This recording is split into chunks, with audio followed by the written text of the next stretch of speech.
And we're back. Welcome to another session of the Creator Sessions. We're here with Mr. Mark Carr, a good friend of mine. Mark is general manager of the Coca-Cola Arena. We are in this unbelievable venue, a little bit outside of our, I'd say maybe even comfort zone. Normally we're in our own office.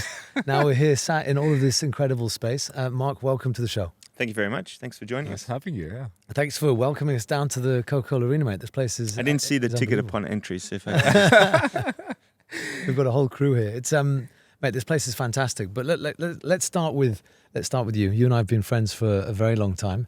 It's pretty awesome to be sat here having this conversation in this context after God, how long ago did we meet each other? I think we met about 11 years ago. And Yeah. if memory serves me correct, I was made redundant the day we met I do. Wow. in a restaurant down I had at, nothing to do with that. at a restaurant down in on the Palm. I do. Yeah, I do. That was I do remember that. That was a fun night. I think it was my 30th birthday as It well. was actually your birthday. Yeah. Wow. Yeah. Fun and games. Redundant on his 30th birthday. What a what a nightmare.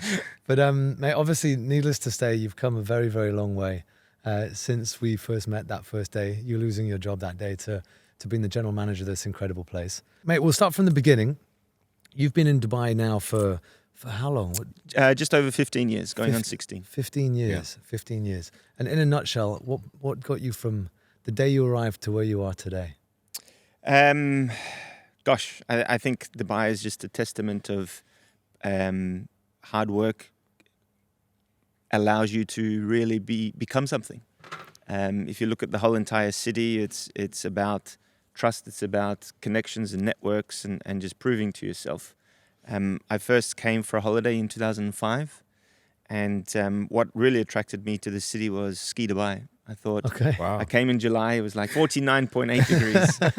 And, I was skiing indoors. I'm like, if this city can build it, I want to be part of this future. That's And amazing. never in my wildest dreams would I think that, 15, 16 years later, I'm part of an incredible building that is a landmark of the city and working with amazing stakeholders like the tourism board, the sports councils, the owner of Dubai Holding in putting on world-class entertainment and business events at Coca-Cola Arena. Incredible, mate. Beautiful. I mean, look, growing up here, I can definitely say that the landscape of entertainment was very different. We kind of, if a show happened, everybody wanted to go, everybody knew about it. Yeah.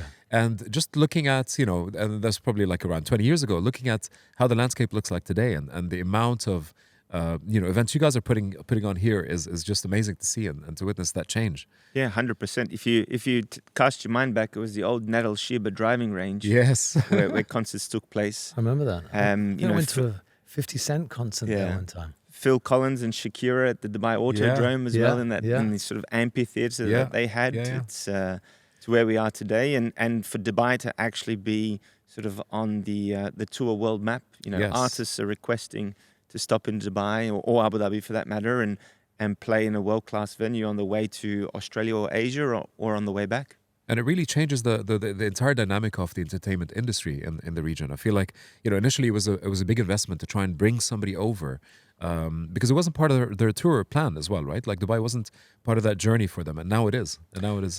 In some instances, it was previously, obviously purely by logistics and transportations. If they're flying, sort of, for example, Emirates from the United Kingdom to Australia, the natural stop was Dubai.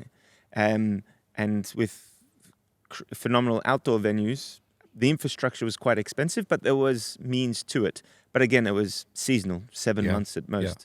Now it's really become sort of a flagship venue where artists and artist management really want to participate and show off their skills. If we look at, for example, the DJ world, one of the things that we really concentrated on coming out of COVID was sort of to meet the demand of and pent up excitement of people wanting to dance and have fun. We really concentrated on electronic music. Nice. And so we've had the likes of Tiesto, Martin Garrix, Steve Aoki, Kashmir, Nicky Romero, Nice. and all of them coming through.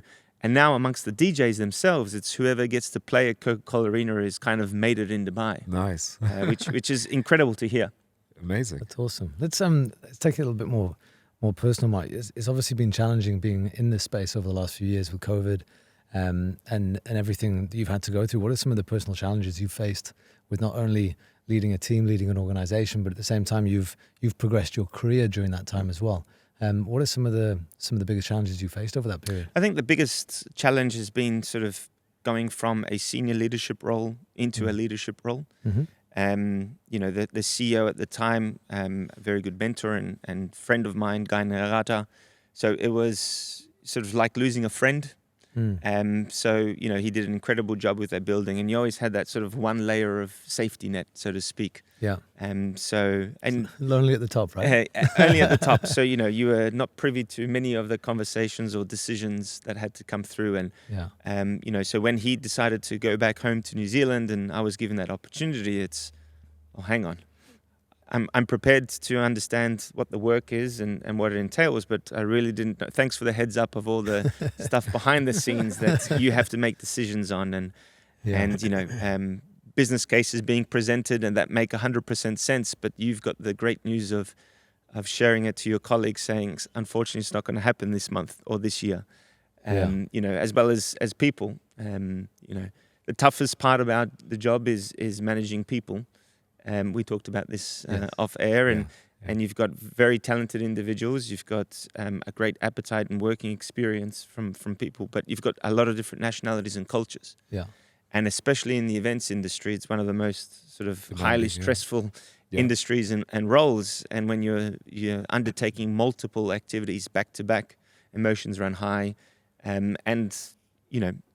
It's all well and good to say you work for a phenomenal venue and you're undertaking the biggest acts, but it's finding that work-life balance, which is difficult.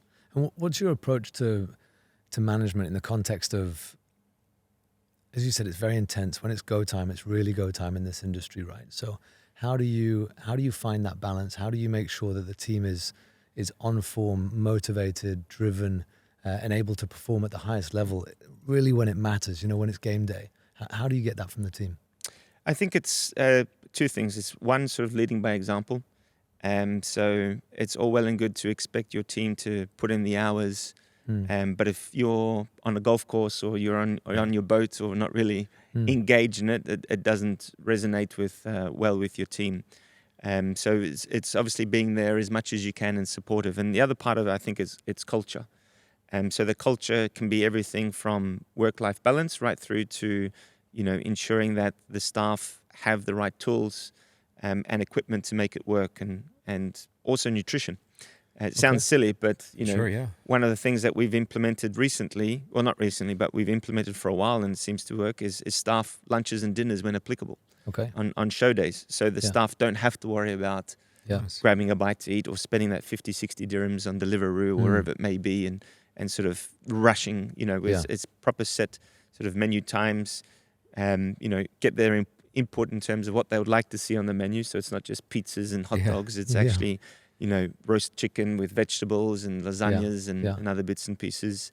Obviously, having a very big, diverse nationality. We have Indian nights. We have, you know, in terms of cuisine, we have, you know, Iranian food and other bits and pieces. So it's small bits and pieces.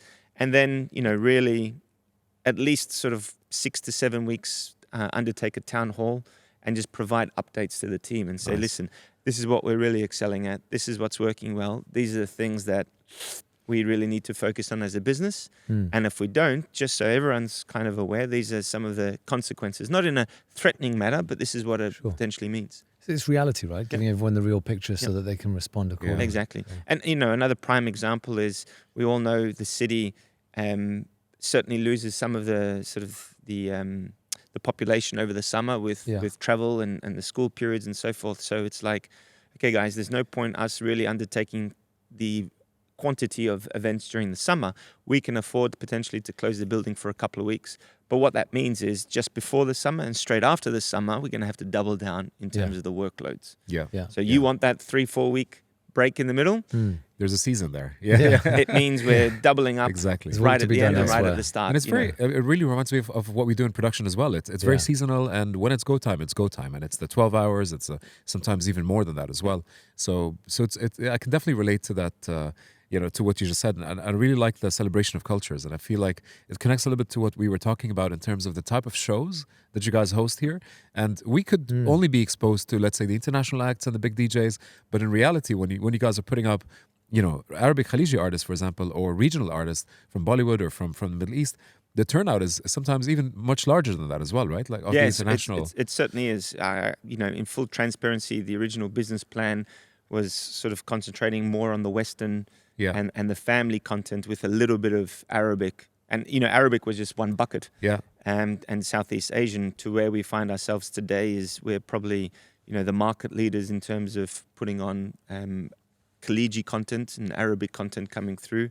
If we look at the Southeast Asian content, so, North-South Indian content, Pakistani, we've got a phenomenal IP called Coke Studios, which is obviously, phenomenally strong in Pakistan.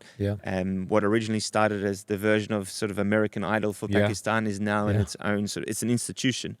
And for the finalists to be sort of, come through and have an international concert is sort of the pinnacle of that season. Look, the lesson there is really understanding your customers and your market, right? Because it's easy to write that business plan and put, everybody from the Foo Fighters to Tiesto on the ticket list, but then when it comes down to it, the market's not that way inclined in the same context. So really understanding what it is that your audience is looking for. Of course, and working with sort of in particular the tourism board, and it's all well and good to get the data of here are international tourist numbers. But if there is a very strong sort of campaign that is in around, as an example, the German tourists, well, why not? And during this particular period, well, why don't we look at putting on some German content? Or something along those lines, like Oktoberfest, maybe not exactly Oktoberfest, but what is Dubai's version of Oktoberfest or something along those lines. Well, I mean, looking at this venue, you could do a pretty big. We've done some, what's incredible, effectively for every one live show that is listed on our website, produced and delivered, we do one corporate event behind the scenes. Wow. So in the month of May, we had 3 corporate events. One was a DMAC real estate launch. The other one was a GS Chain, which is a London Stock Exchange sort of gala dinner celebrating their 10-year anniversary. And the biggest event, probably the biggest event we've had to date, maybe behind the Dubai Air Show, was the Bugatti launch.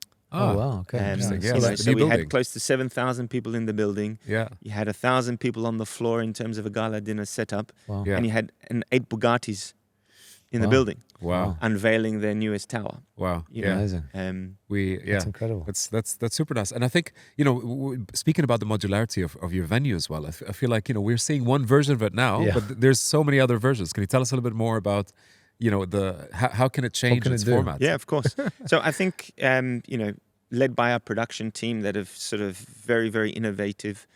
COVID has been kind of a blessing in disguise. With the event restrictions that took in place, we very much learned to design the building based on a show, not a show around the building. So, for corporate events and smaller shows, we can go as low as 1,000 people and it looks like a full house. Wow. Right through to 17,000 capacity, like we did for 50 Cent and Maroon 5 over the last few years. We've done sporting events like tennis, where it's obviously a tennis court followed by a concert immediately, and raised the LED perimeter up into the roof and cover the tennis court in 27 minutes. So from tennis to concert in 27 minutes. No way. Right through to this weekend that just took place was the paddle tennis. World Paddle League. So in this particular instance, the building was designed in half, where you had the paddle court set up on one side, and you had Simply Red, Nicky Romero, and Mithun and Friends, in consecutive nights, and getting a few thousand people in. So being dynamic is key. The adaptability is phenomenal. I remember, and correct me if I'm wrong here, a few years ago, I think it was the air show, it started raining. Like the day, and I remember seeing you back in the day when I played a lot of golf. I was with our CEO. We were at Monty Golf Club. On the 16th hole, the tee box, guy's phone rang, and it was Paul Griffiths from Dubai Airports, and said, "We have a problem. I think it's going to rain. Is the venue free on Wednesday?" And then in a space of about 12 hours, they were moving in. And Wow. thankfully, it actually rained on that Wednesday. Yeah. You never know. great, huh? Exactly. But, that's a prime example. I think it was had... It's a full gala dinner in Yeah, the full space of about gala 12 dinner. hours. 1,700 people on the floor. We had Yeah. another 3,000 across the tiered seating in the suites. We had One Republic performing with Sam Feltz. Yes. And everything was done in, I'm no joking, about 12 hours. Yeah, Amazing. I remember seeing you that night. Yeah, that's right. Struggling. Stress I think. levels. Yeah. Stressed was an understatement.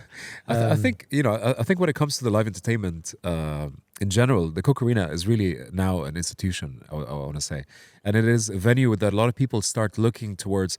Okay, what new dates are coming up and who's playing? So, how do you feel the development of a community around the Coke Arena has been happening, and how do you communicate with that community as well and grow them? Yeah, great question. So, with regards to dates, it's kind of a weird one because in international markets, you have acts and tours that are on sale 12 to 18 months in advance. In our market, what was especially, and that was accelerated out of COVID, we were putting on shows 3-4 weeks before they took place. Wow. So someone could potentially go onto our website and say, oh, wow, you've got nothing in the month of September or December. Well, in reality is we've got a full calendar. It's just that hasn't been released yet. So we are certainly now at a point where we're starting to announce shows more in advance. So we've got, for example, Bryan Adams that's been in what would be in the market for 5 months, which is for Dubai a very, very long True. time. Yeah, And is that that's true. just a nuance of the Dubai audience, just last minute everything? So I think it's a couple of things. It's especially when we talk about world tours, it's the venue and working with its partners and promoters to ensure that when a world tour is announced, that Dubai is one of those key dates at the time of announcement, and perhaps not in phase 2 or an afterthought. The reality is you see an artist gap. Again, they're flying from Australia to, for example, to the UK, and you're like, okay, right, I need to fill in a gap. We need to make this work. In a perfect world, it's part of the organization that sometimes is 24 months in advance. But with reference to sort of how we communicate to our potential clientele and database, I think it's data is key. We obviously work very closely with a couple of ticketing agents, very established ticketing agents that have very engaging data.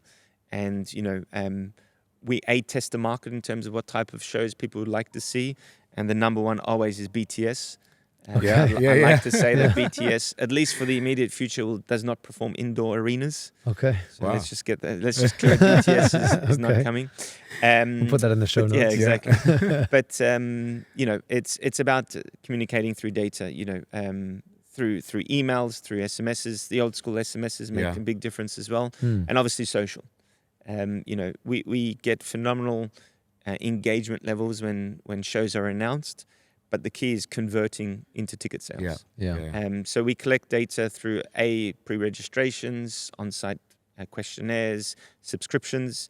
But ultimately, when you're purchasing a ticket, we're collecting that data and you become part of our database.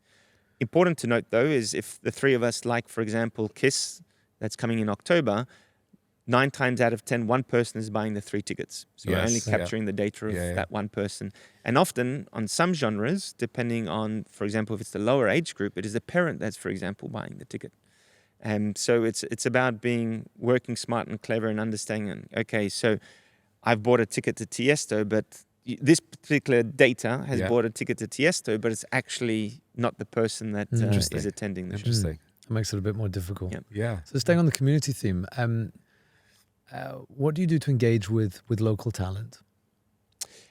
So we're very fortunate in the sense that a lot of local talent are very sort of entrepreneurial spirits, so they do contact the venue a lot.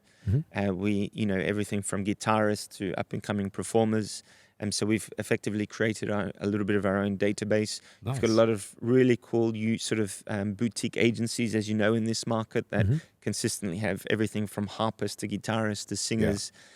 So from the international perspective, ultimately it is the artist management that decide who is the opening act. Okay. On certain shows, for example, Lewis Capaldi, we've managed to get Greg Pearson, who's a local resident here, to perform. And he's done that for the likes of George Ezra and a few others. Awesome. But what we probably do with the local talent, more than we do on the live side is on the corporate events. Okay. So we often, as I mentioned, we do a lot of corporate business. So when these Ikaris come through, we, without even necessarily being asked, we say, listen, we've got a phenomenal array of guitarists, harpists, singers, pianists, and so forth. If you like those details, we're very happy to share them with you. Amazing. Amazing. Live events are chaos. Organized chaos. Organized chaos. Of course, they're organized chaos. No doubt you have all sorts of stories from your time of bringing some of the world's biggest artists through this venue. I'm sure you can't. I'm sure you can't share all. I'm sure you can't share all of that. But give us a taste of when has it almost not happened?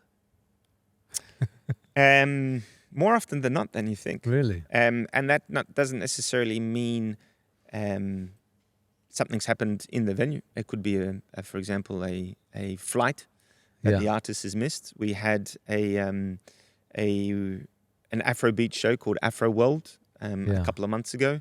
The artist was flying out of Kenya, missed his flight. Oh, no. We managed to, with the promoter, work on a new flight that came through with Qatar Airways. He was set to perform on stage at 9 o'clock. He landed in Dubai at 9:15 and went straight from the airport onto stage in the same clothes. No time to change or anything else along those lines. Wow. You know, so it's some things are sort of. Did you pull it off? We thankfully there was 3 other artists, so he was okay. In that perspective. Wow. Other artists, you know, as example, Jason Derulo. If people recall, he was about nearly an hour late on stage. He was in the building. His drummer had slept in. Oh. No. And he is, you know, commend that. He's a team's guy. So unless his whole team is here, he's not going on stage. Nice. And maybe without mentioning artist names, what's been the most obscure or ridiculous sort of rider request you've got? Without mentioning artist names. So. Well, you can mention them. Yeah. We can imagine sort of our collegiate artists have interesting riders in that perspective. You know, one thing about riders in particular is a lot of riders are one size fits all. Okay. And so whether these artists are performing in an arena, or whether they're performing in a festival, certain things get sent through to the team, and whether it's the venues that is delivering this or is being reviewed by, for example, a third-party promoter, then provided to the venue, no one's really asked the question, is this applicable for an indoor venue or is this an outdoor venue? You know, over the weekend we had an instance where on the rider there was a bed that was required in the dressing room. So lo and behold, we put in a bed and the artist walked in and said, why is there a bed? Why is there a bed in my dressing room? Turns out that rider was for a different type of venue, not an indoor arena. But, you know, other peculiar things have been a mixture of beverages that you'd never think to mix. Okay. Right through to, you know, M&Ms and white lilies. Yeah, I've done the M&Ms once. Green M&Ms. You did the M&Ms? I was on my rider once. No, that's. But I'm convinced, and obviously we've got some very, very sort of experienced people in the team that they've got plenty of stories. Yeah, for sure. Of riders that are much better than what we've experienced in Coca-Cola Arena. I'm sure there's a few outrageous ones on the road. Who is the of all artists you've had the privilege of working with since you've been here? Who have you enjoyed working with the most? Really good question. I think probably Tiesto. Interesting. Reason being is an artist that I grew up really, really enjoying and loved his music. The fact that I've got another right? major artist that's coming through. Even on the collegiate side of things, you know, we've had an artist, Majid Al-Mohandes, that if we go back 3 years ago, he was a support act. Yeah. Now he's a headliner himself. Nice. And so, you know, in a very brief 30-second conversation, he's like, this is my home. This is the venue which, you know, he didn't call himself a support act. This is a venue where I performed, and today I'm performing by myself. Nice. And, you know, so it means a lot to them. It becomes part of, for sure. It becomes part of the journey of many artists as well, right? Either locally or coming in as an international touring artist. And then on, I guess, not necessarily artists, but on the sports side of things is Novak Djokovic. Okay. I'm fortunate enough to know his brother quite well. Okay. And so, you know, when we had the World Tennis League. I'd never met Novak before. Well, I met him before, but in a very sort of handshake and move on. And I had walked past, and he had stopped me and says, "Hey, Mark, how are you?" It's like, "Oh, it's Novak." But actually, what was very interesting is Goran Ivanisevic, his coach, also a world-class player, was standing next to Novak. And I said, "Hi, Novak." "Hi, Goran. Pleased to meet you." And had a really good chat. And again, for them to say, this is an incredible venue, wow, we're going to have a lot of fun and so forth, just means a lot. And then I get to share that back with the team. And it's amazing. It's great to hear that the Tiesto example and Johannes, all of them actually. It's great to hear that no matter how big they've got, especially in Novak and Tiesto's journeys, that they still behave in the way that you would hope that they would, right? In a humble way. And the fact that Tiesto, I mean, you think, how many venues is he playing every year? I think that week alone he played about 15 venues. So isn't that wild to think that he's actually he knows what other acts you've had, he even cares about something like that, right? Interesting enough, over the dinner he had mentioned that his next door neighbor is Philip Anschulz, which is the owner of AEG and owns ASM, so the operators that we work for. So I think maybe that was that connection. there. That's cool. So. Did you watch Novak Djokovic win the title? Yeah. I didn't tune into the third set because it was pretty much all over after the second set. But watched the highlights of the second set. Yeah, it was good. I watched the whole match. It was it was very cool. Yeah. So from a new technology perspective, the Coca Arena is pretty much state of the art. But with the introduction of augmentation, whether it's augmented reality or AI or whatever it is, how are you guys staying on top of new technology to integrate within your show, design aspect, for example, and infrastructure? I think for us as a venue, number one is the basics. So to ensure that you've got enough power running so that there's no showstoppers. You've got the sort of connectivity in terms of basic Wi-Fi for guests and artists and so forth. If you cast our mind back during COVID, it was all about sort of, a concert in the metaverse, and people were prepared to pay $10 to see exactly 10 minutes. So, you can go down a very, very sort of dark rabbit hole very quickly and drop millions of dirhams in terms of technology. For us over COVID, going back to my point about sort of designing the building based on events, we invested heavily into seat covers and drape line. To be able to feel as if you've come for a show that, for whatever reason, only has 2,500 people, it feels like a full house. The energy is there as if it would be 17,000. Yeah. So you could have the augmented reality coming through, but it's not going to necessarily convert into ticket sales. And it's probably the one place, or one of the places, where you can strip away the technology and just really concentrate on being there in the moment, human experience behind your screen on the phone. You'll never get rid of that. It's incredible. You see an act that's performing that everyone knows the song, phone is out. An act that perhaps is a new hit or perhaps is not coming through, people are down and sort of swaying side to side. So right or wrong, we sort of believe in the context of putting on that amazing experience from a light, from a sound, from a customer journey, the cleanliness, food and beverage offerings, and the technology side. As long as there's good connectivity of your Wi-Fi, that's pretty much be experimental. Now, in the future, we'll probably look at addressing that, but right now, that's sort of where we are. And what we were talking about is nothing can really substitute the human experience. When people come in and have a great moment and they get touched by the music and the show, you can never recreate that in a metaverse sort of environment. What's sad to hear is people say, "Oh, I didn't know such and such was playing over the weekend." And you're like, well, we've had a comprehensive marketing campaign in the market for 3 months. 8,000 people heard about it. And you just so happened to tell me that you didn't hear about it in that perspective. Listen, you're never going to capture everyone. We live in a market where there's a lot of travel coming through.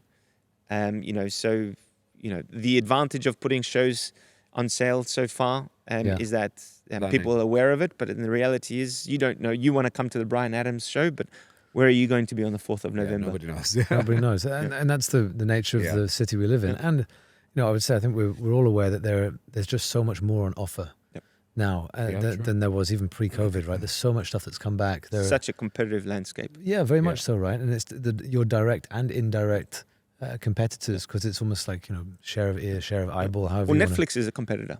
Yeah, when you for- think about it. absolutely. Yeah, interesting. Whatever keeps people away Exactly. from the venue is an indirect Especially competitor. on the comedy genre front. If you've seen a comedian live on Netflix, Yeah.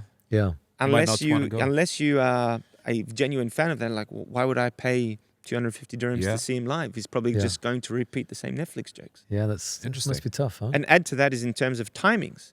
So if a comedian, especially a comedian, if he's got a Netflix special that's about to drop just before he's performing in your venue, you're like, well, he's not going to repeat the old stuff. Yeah. He can't necessarily tell you the new stuff. So he's come sort of on the fly. So it's complicated.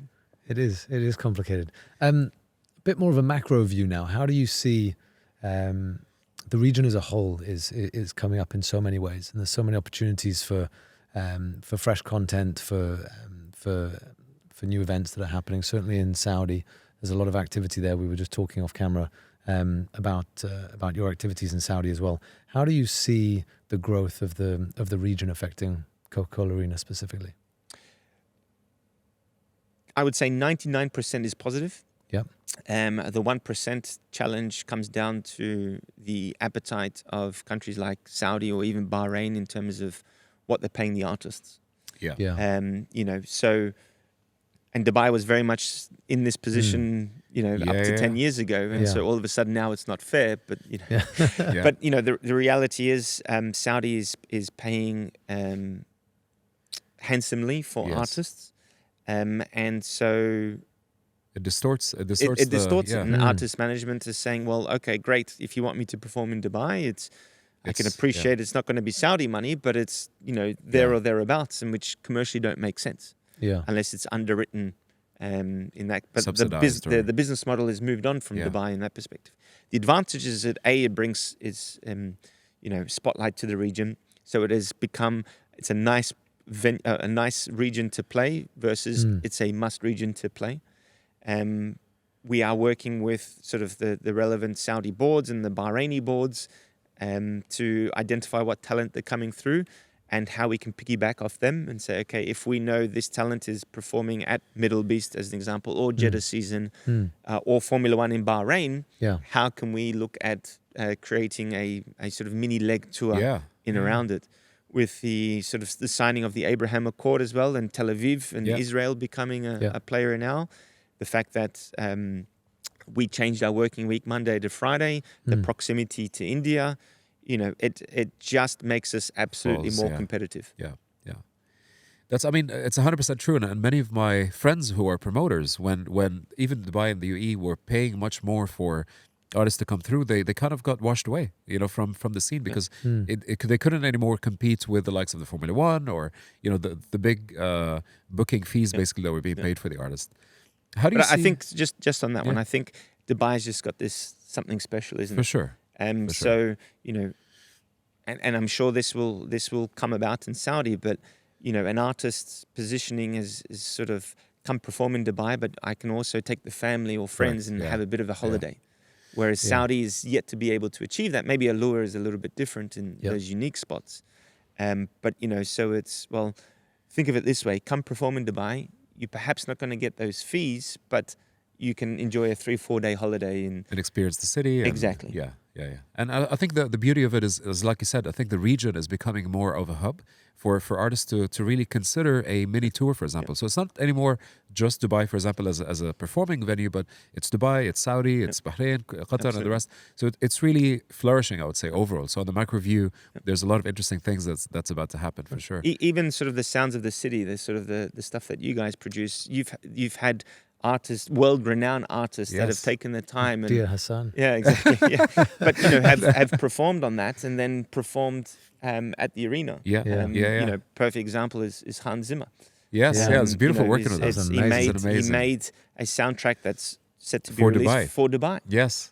And that was performed at the Coca-Cola Arena for the very first time. I was there. A special moment. Yeah, It that was super, an super incredible special. show. Yeah. It was an incredible show. But and this is what is very exciting. I think the different ways that you can work with artists in the region to really kind of create an experience that's unique to this place. So it's not just about, let's perform, for example. And I think what I like about, the region in general is they're very open-minded to saying, cool, how can we, bring an artist, put him on the top of the helipad of Burj Al Arab, for example, and create a show with David Guetta. Yep. And there's many more of that same sort of style of events that are coming up as well. The challenge with David is, considering you guys obviously did that in the helipad, now him performing in an arena is like, I've just performed in a helipad. It's a I tough act performed to to the beat. city, and now you just want me to perform to 10,000 people? Come on. And we'll be honest, we've got some more up our sleeve that will make it also more difficult. for you, but- And that's what's exciting. We think, for example, that's kind of setting the bar high, but actually there's something else that could be higher. Even. But ultimately, we all work for the city.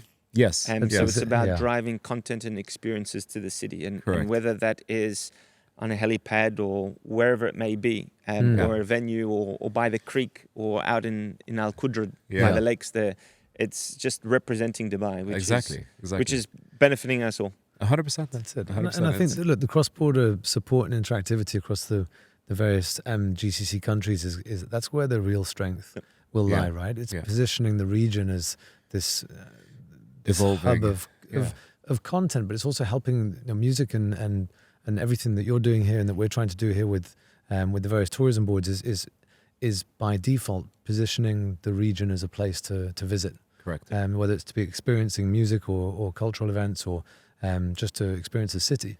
But it's all of this comes together, and it's very important to really focus on that, because if when the tide comes in, all ships rise. Correct. And this is something that we keep thinking about across. It's not about competition. It's really about cooperation. Collaboration. So that so that we can co-create a narrative around the whole region. So those from other parts of the world want to come here, and it's not just about coming to Dubai or just about going to Riyadh or Al Ula or the like, but coming to the region to visit all of these places. Yeah. Of course. And we hear this narrative from Dubai Tourism as well, and DET as a whole, about this collaboration with with Saudi and other nations to really uplift the region. True. On a personal level, if somebody was to, want to get into this career, do what you're doing, pretty much. Don't do it. What's advice? Let's say somebody's listening to this right now and saying, "Wow, I really want to, be involved in the entertainment industry. I really want to put out shows and be part of it." Where do they start? What's your advice for them to start? So number one is follow your passion. And so when we talk about events, it varies everything from marketing to production, through to ICT, to performing on stage. So it's very much fantastic that you want to be part of that event space. But where do you see, what are your passion points, whether that's from an educational background or what you enjoy doing, and then sort of just, I guess the best and most important thing is if you've identified something. Let's say you're passionate about marketing and you're passionate about events. So if you start following it, so understanding, attend a few events and watching it rather than from a punter's perspective or a guest experience, from a marketeer's perspective. Yes. And identify areas of opportunity, gaps, things that work exceptionally well, and things that you potentially can bring and put your foot forward. Yeah. And so contact sort of Coca-Cola Arena and say, hey, I came to sort of the Simply Red show. I really enjoyed it, but not in necessarily a negative manner, but these are the types of things that perhaps based on this demographic you could have done in the future or something. So, make a mark for yourself and stand out from the crowd a little bit. Very nice. You're going to get bombarded with be ready. But hopefully constructive criticism, right? So, yeah. Look, Mark, thanks so much for taking the time. I know you're super busy. You've got a lot going on. Shows on the horizon. Thanks so much for sharing all of your thoughts with us. It's been a pleasure to be here and have a chat. And thank you for welcoming us to beautiful the venue. Coca-Cola Arena. It really is. We've been here quite a few times for concerts, but it's pretty cool to see it in this format. Awesome. Really appreciate it. Thank you guys. Thanks a lot. Cheers.